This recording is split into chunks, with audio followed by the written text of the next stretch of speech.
여러분 안녕하십니까? 뉴스라이브 문을 엽니다. 지난 3년간 서울에서 난방기기를 통해 발생한 화재는 7,300여 건. 원인은 열선과 전기장판, 전기 히터 순으로 나타났습니다. 특히나 이런 전기기기 화재는 10월에서 11월로 넘어가는 이맘때쯤 급증하기 시작했습니다. 첫눈이 관측된 오늘도 쌀쌀한 날씨로 시작했습니다. 오랜만에 사용하는 난방기기 조심해서 사용하셔야겠습니다. 11월 15일 뉴스라이브 지금부터 시작합니다. 오늘의 헤드라인입니다. 마포구에 거점형 공공직장 어린이집이 들어섭니다. 60여 명 정원으로 마포구민과 마포 지역 근무자 자녀들이 우선입니다. 6, 70m 지하 역사로 엘리베이터를 타고 진입하는 구조인 신안산선에 대해 화재 발생 위험이 제기되고 있습니다. 주차면 바닥에 사물 인터넷 센서를 부착해 부정 주차 차량을 단속하는 공유 주차장이 마포구에 선보였습니다. 식당에 발생한 방화 사건에 한 경찰관의 발빠른 초동 대처로 큰 화재를 막을 수 있었습니다. 주위에는 가정집과 노후 건물도 많았습니다.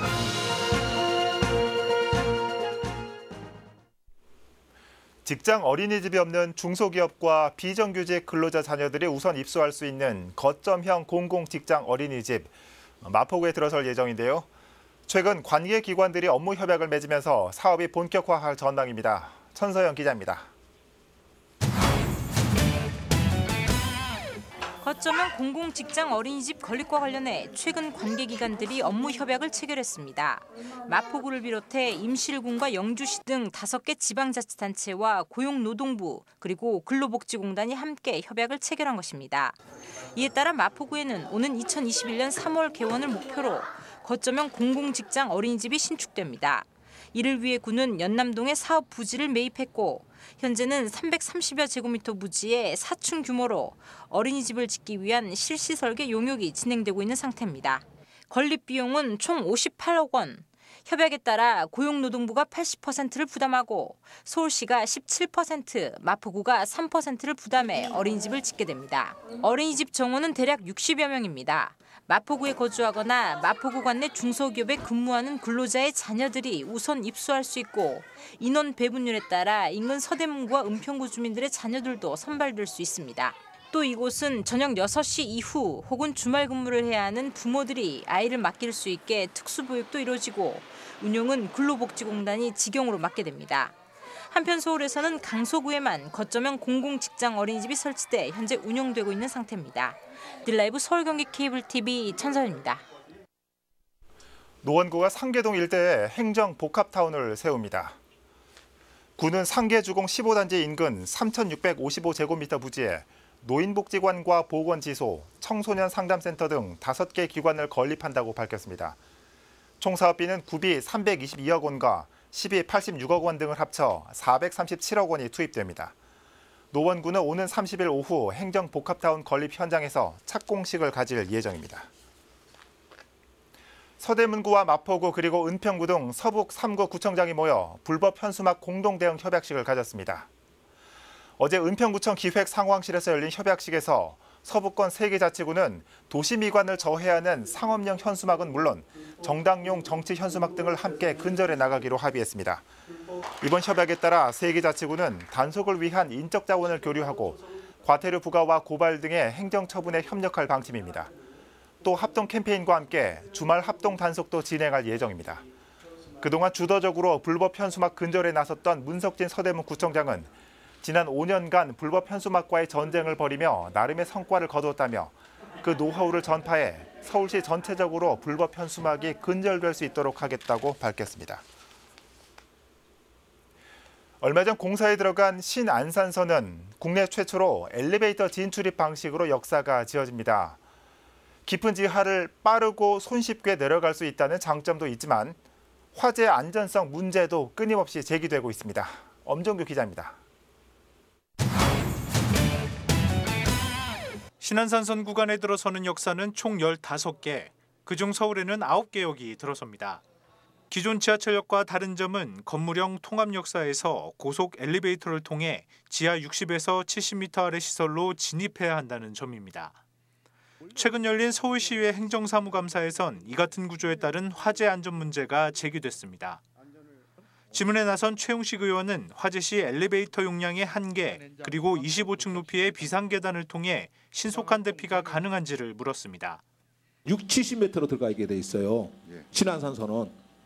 거기에 뭐 일부 계단을 좀 만든다고 해요. 계단.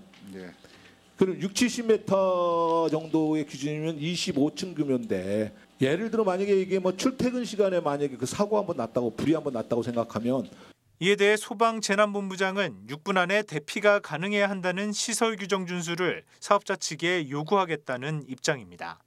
그 역사에 가장 사람이 붐빌 때 몇 명이 있을 거라는 걸 해가지고 그 사람들이 4개 계단을 통해서 6분 안에 다 그래서 그걸 저희들은 주장할 생각입니다. 그래서 25층을 갖다가 그 6분 안에 올라올 수 있을까요? 소방재난이라든가 소방 이런 부분에 대해서는 아무래도 우리 그 본부장님이라든가 우리 전문가들이시잖아요. 그래서 그런 의견을 충분히 제시해서 그런 얘기를 해서 그런 방법을 좀 찾을 수 있는 역할을 해주시라는 얘기입니다. 한편 사업자인 넥스트레인은 화재가 발생할 경우 불연성 재료로 시공된 대합실이 안전구역이 되고 제연과 스프링클러 등 안전시설을 충분히 갖췄다며 기존역 구조에 비해 더 안전하다는 입장입니다. 딜라이브 서울 경기 케이블 TV 엄종규입니다. 휴대폰 어플리케이션을 이용한 주차장 공유 많이들 사용해 보셨을 겁니다. 그런데 공유된 주차면에 무단 주차돼 있는 차들로 인해 일부 불편이 있어 왔는데요. 사물 인터넷을 활용해 부정 주차를 줄이는 방안이 도입됐습니다. 천서연 기자입니다.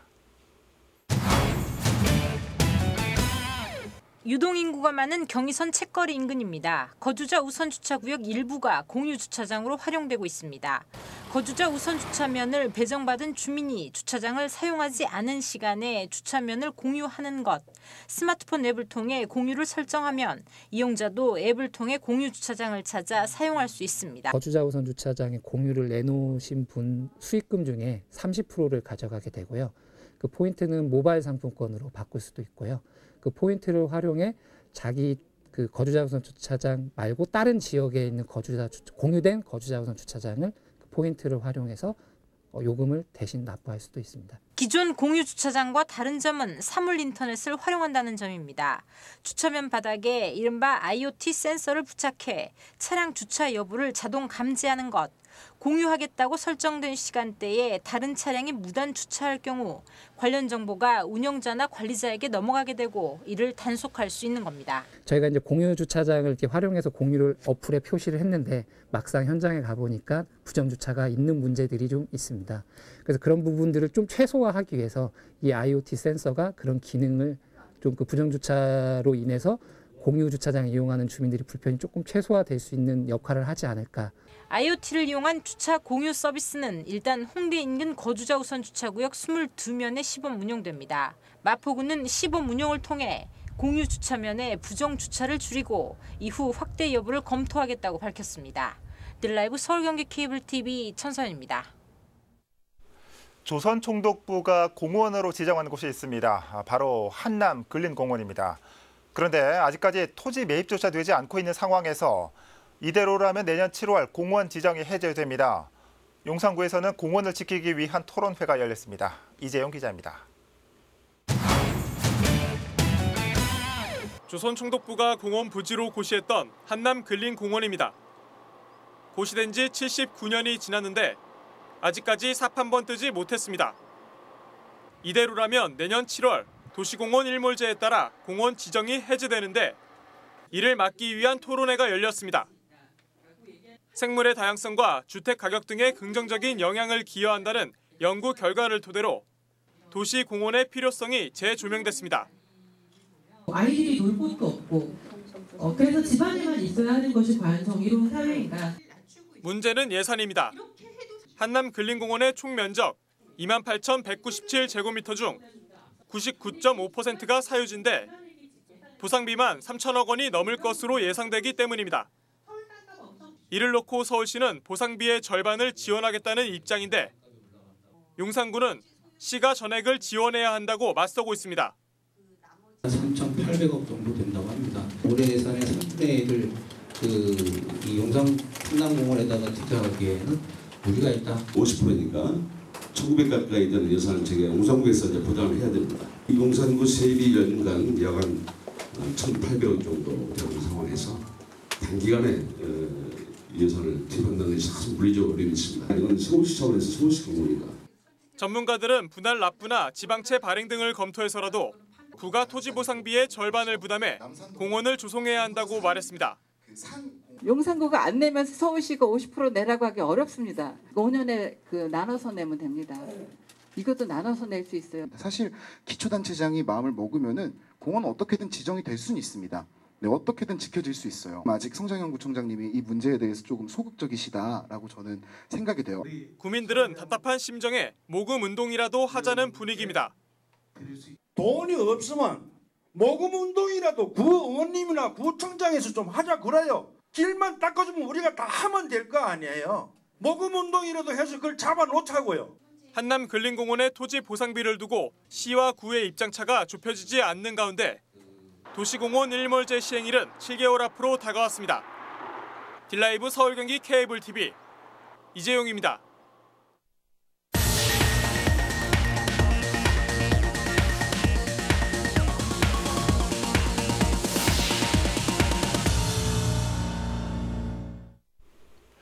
이달 초 강동구 천호동에서 방화 사건이 있었습니다. 노후된 건물이 많아 큰 화재로 번질 수 있었던 상황이었는데 한 경찰관의 빠른 대처로 조기에 화재를 진압할 수 있었습니다. 박영찬 기자의 보도입니다. 강동경찰서 천호지구대 소속 이종흔 경위는 그날을 생각하면 아직도 간담이 서늘합니다. 이달 초 천호시장 근처를 배회하던 노숙자가 밤 늦은 시간을 틈타 시장 근처 음식점에 불을 질렀기 때문입니다. 음식점이 있었던 건물 위층엔 사람이 생활하는 가정집도 위치해 있어 인명피해로 번질 수 있는 상황이었습니다. 방화 사건 직후 현장에 도착했던 이경희는 긴박했던 당시 장면을 떠올립니다. 그 천막을 거의 한 2분의 1 이상 태우고 저 위에 캐노피 부분 타가지고 2층으로 올라가고 있는 상황이었고요. 당시 이경희는 함께 출동한 동료 경찰관과 순찰차에 있던 휴대용 소화기로 초동 진화에 나섰지만 불길을 잡기엔 역부족이었습니다. 2층 가정집으로 치솟는 화마를 잡기 위해 음식점 인근 소화전으로 달려간 이경희는 소방호스로 물을 뿌리며 남은 불길을 잡아내는 데 성공합니다. 불이 났던 음식점 인근엔 천호시장을 비롯해 노후된 건물과 시설이 많았던 상황. 자칫 커다란 화재로 번질 수 있었지만 이경희의 재빠른 대처로 조기에 불을 진압할 수 있었습니다. 저희 당에 소화전이 있어가지고 소화전을 열어서 소화전 안에 있던 소화기를 이용해서 한 번 더 불을 껐었고요. 이제 완전히 진화하기 위해서 소화전 호스를 이용해서 물로 불을 완전히 진화했던 상황입니다. 한편 이날 화재 진압에는 경찰과 소방 인력 100여 명이 출동해 힘을 모았습니다. 이 경위는 동료와 인근 주민들이 합심해 화재를 진압할 수 있었다는 점을 강조하며 지역 치안에 앞장서겠다는 포부를 다집니다. 저희 팀원들 모두가 합심해서 함께 조치해준 덕분에 화재도 초기에 진압을 하고 방화범도 검거를 할 수 있었는데 저만 주목을 받게 돼서 참 송구스럽고요. 진심을 다해서 우리 천호동의 안전을 위해서 최선을 다하도록 노력하겠습니다. 한편 이번 사건의 방화범은 화재 현장에서 체포돼 범행 경위를 조사받고 있는 것으로 알려졌습니다. 딜라이브 서울 경기 케이블 TV 박영찬입니다. 아이들이 직접 아이디어를 내고 기획한 놀이터가 문을 열었습니다. 기존의 놀이터들과는 어떻게 다를까요? 이혜진 기자가 다녀왔습니다. 주택가가 밀집해 있지만 마땅한 놀이시설이 없었던 홍제동. 이곳에 대형 어린이 놀이터가 들어섰습니다. 알록달록한 일반 놀이터와 다르게 원목을 사용한 놀이기구가 설치됐고 놀이터 바닥은 모래로 조성됐습니다. 아이들이 마음껏 뛰놀고 촉감놀이까지 즐길 수 있도록 자연의 모습 그대로 설계됐습니다. 특히 이곳은 인근에 거주하는 학생들과 어린이집 관계자들이 직접 기획하고 설계한 놀이터입니다. 인근에 있는 원장들 중심으로 협치위원회를 구성을 했고요.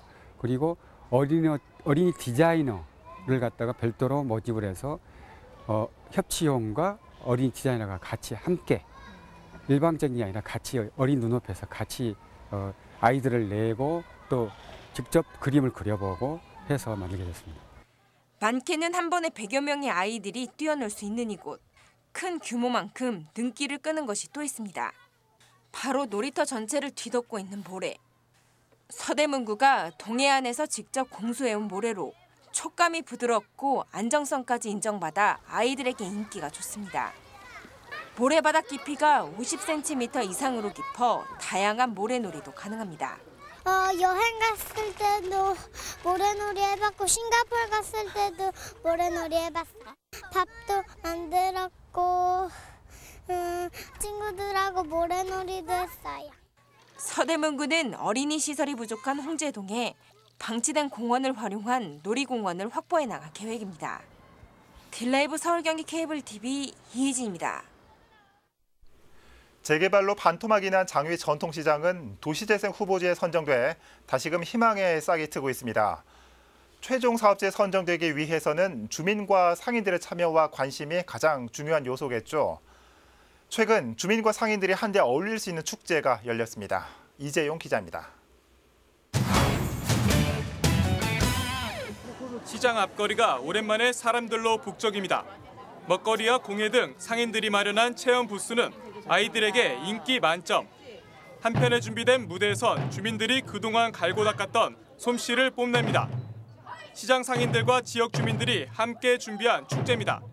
행사는 대찬성이죠. 그럼 이런 걸 자주 가져야지 우리가 개선점도 찾을 수 있고 하여튼 향상될 것 같아요. 지난 5월 서울시의 도시재생 사업 후보지에 선정돼 새로운 희망이 싹트고 있는 장위 전통시장. 최종 사업지에 선정되기 위해선 주민과 상인의 소통 참여가 가장 중요한 부분인 만큼 마을과 시장이 상생하고 활성화될 수 있는 방안을 함께 모색하고 있습니다. 이날 열린 축제 또한 주민 제안으로 시작됐습니다. 주민들이 나서서 같이 해보자는 한마음 한뜻이 이루어져야지만 가능하다고 생각합니다. 여러분들이 관심을 갖고 주민 여러분께서 많이 도와주셔야 된다는 걸 꼭 말씀드리고 싶습니다. 장위 마을이라는 이름 아래 하나가 된 주민과 상인들. 소통방 개소와 도시재생 대학 등을 통해 역량 강화와 공동체 활성화에 초점을 맞추고 있습니다. 앞으로도 지속적인 소통과 참여를 통해 도시재생 추진을 위한 초속 마련에 나선다는 계획입니다. 딜라이브 서울경기 케이블 TV 이재용입니다. 과거 중세시대 성탄절 이후 어려운 이웃들에게 옷과 음식을 전달해 오던 이들이 있었습니다. 오늘날에도 한 NGO 단체가 이른바 희망박스를 전달하고 있습니다. 식료품을 담아 독거노인 가정 2만여 곳에 희망을 선물했습니다. 보도에 태윤영 기자입니다. 광화문 광장의 자원봉사자들이 정성스레 종이박스를 포장합니다. 박스에는 간장과 고추장 등 각종 식료품이 차곡차곡 쌓였습니다. 소외된 이웃들에게 전달된 희망박스입니다. NGO 단체 굿피플이 마련한 희망 나눔 박싱데이. 기업 봉사단과 각종 사회복지단체 소속 200여 명의 자원봉사자가 뜻을 함께했습니다.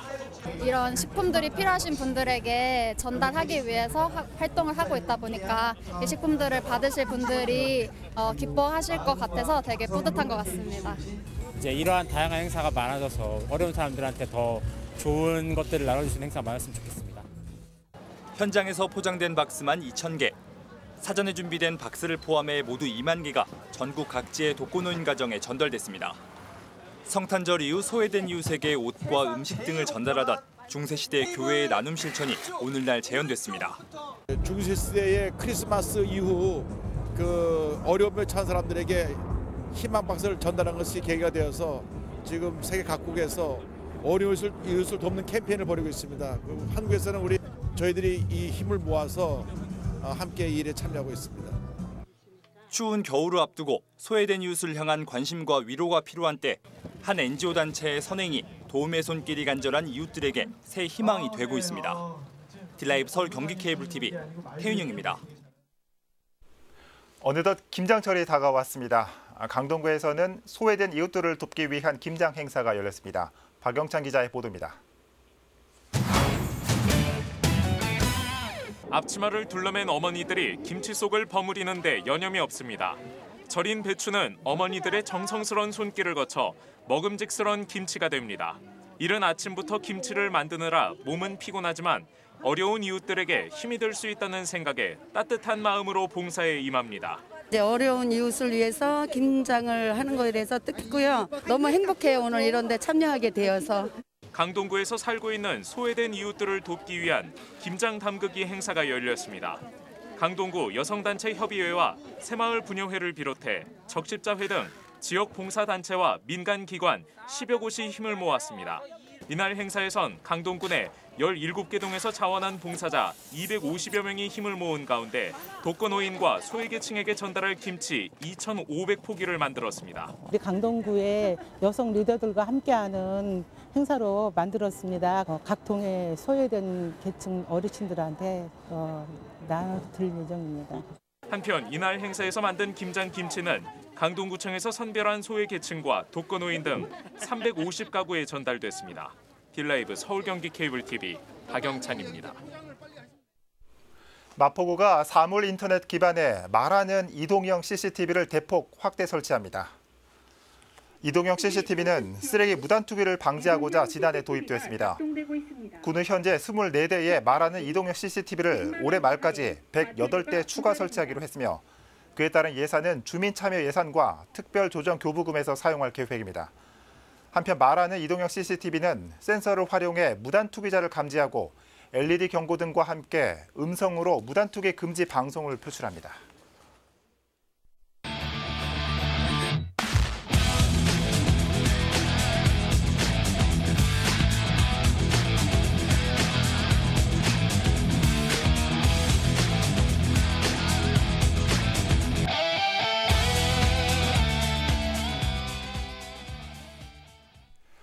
오늘 새벽 요란했던 빗줄기는 오후부터 개겠지만 일부 지역은 공기가 탁해집니다.